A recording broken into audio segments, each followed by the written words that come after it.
अयोध्या में राम मंदिर का शिलान्यास हो चुका है, लेकिन उसको लेकर लगातार सवाल उठ रहे हैं। खासकर जिस तरह से लगातार बहुजन आइडेंटिटी, एससी एसटी ओबीसी के लेकर आइडेंटिटी की राजनीति हो रही है, उसी को लेकर जिस तरह से राष्ट्रपति को बीजेपी ने ये कहकर स्पॉन्सर किया था कि वो दलित कम्युनिटी से, अब लोग सवाल पूछ रहे हैं कि आखिर एक दलित राष्ट्रपति को राम मंदिर के शिलान्यास में क्यों नहीं बुलाया गया, जो बीजेपी दलितों को हिंदू कहती है।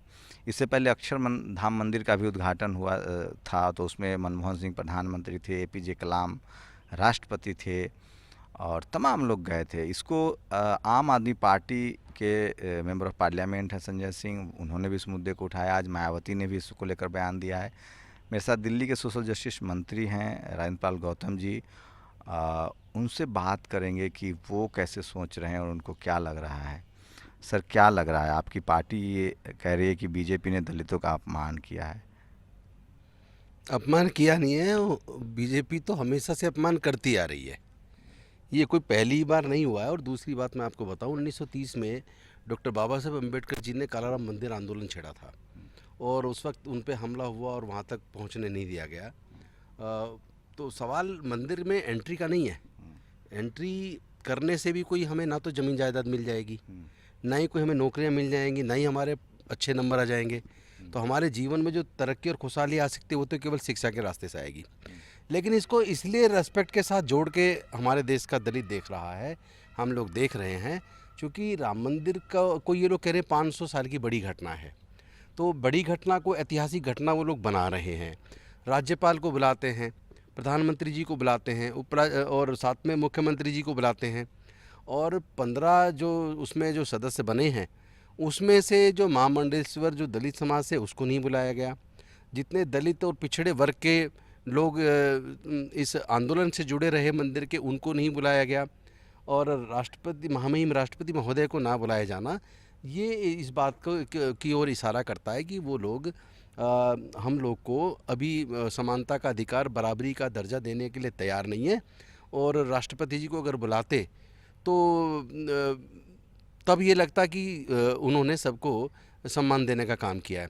लेकिन उनको ना बुला के उन्होंने इस बात को साबित कर दिया कि वो चाहे कुछ भी हो जाए, लेकिन जब बात आएगी जाति और धर्म की तो वहाँ दलितों का स्थान कभी भी हिंदू धर्म के अंदर बराबरी का कभी हो नहीं सकता। मतलब आप राष्ट्रपति भी बन जाए, आपकी जाति जाएगी नहीं? जी हाँ, आप राष्ट्रपति बन जाएं, जो मर्जी बन जाएं, आपकी जाति जाएगी नहीं। आपको याद होगा बाबू जगजीवन राम जी गए थे और वहाँ उड़ीसा में उस मंदिर को बाद में पवित्र किया गया।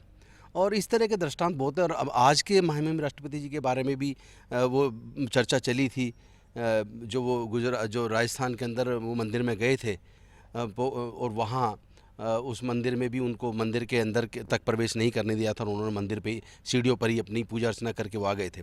तो इस तरह की घटनाएं ये बार बार ये विश्वास पैदा करती हैं कि किसी भी सूरत में दलित आदिवासियों को, अति पिछड़े वर्ग के लोगों को वो बराबरी का दर्जा देने के लिए भारतीय जनता पार्टी या जो मनवादी व्यवस्था के लोग हैं वो तैयार नहीं है। तो क्या करना चाहिए? जब आप राष्ट्रपति के बाद भी आपकी जाति पीछा नहीं छोड़ती है, तो क्या जो बाबा साहब ने 1956 में बुद्धमय भारत का सपना देखा था, उसके तरफ बहुजन समाज को बढ़ना चाहिए? निश्चित तौर पे उस तरफ तो बढ़ना ही होगा, आज नहीं तो कल। बाबा साहब खुद कह के चले गए, रास्ता दे गए। अब आप अपने विकास का रास्ता चाहें तो उसको अपना लें, ना चाहें तो फिर अपना भटकते रहें।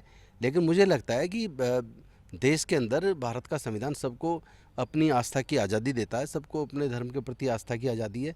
और मुझे लगता है कि जो धर्म भारत से चल के पूरे दुनिया में, जिस धर्म ने शांति कायम की है, पूरे दुनिया में भारत का नाम रोशन किया, उस बौद्ध धर्म को जिन लोगों ने भी अपनाया, जिस देश ने भी अपनाया, उस देश की तरक्की हुई है।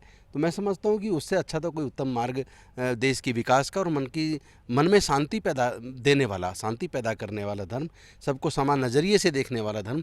क्योंकि एक बार जो बौद्ध बन जाए तो बिल्कुल समझ लीजिए जैसे बहुत सारी नाले और नदियाँ जाके समुद्र में मिल जाती हैं और उसके बाद समुद्र कहलाती हैं।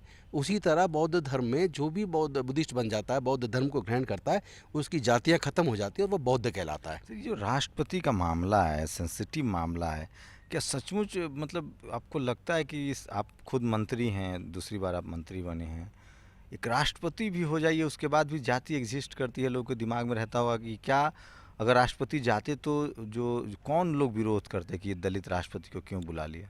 देखिए वही लोग विरोध करते हैं जिन लोगों की आप यूट्यूब पे बहुत सारे ऐसे वो यूट्यूब पे पड़ी हुई है वीडियोस जिसमें जो हिंदू धर्म के बहुत बड़े साधु हैं, या शंकराचार्य कह लीजिए, वो लोग आज भी भारत के संविधान को स्वीकार करने के लिए तैयार नहीं है। और आज भी वो लोग उसी वर्ण, चूँकि हिंदू धर्म वर्ण और जाति पर आधारित है, उसी व्यवस्था को वो पूरी तरीके से आज भी मानते हैं।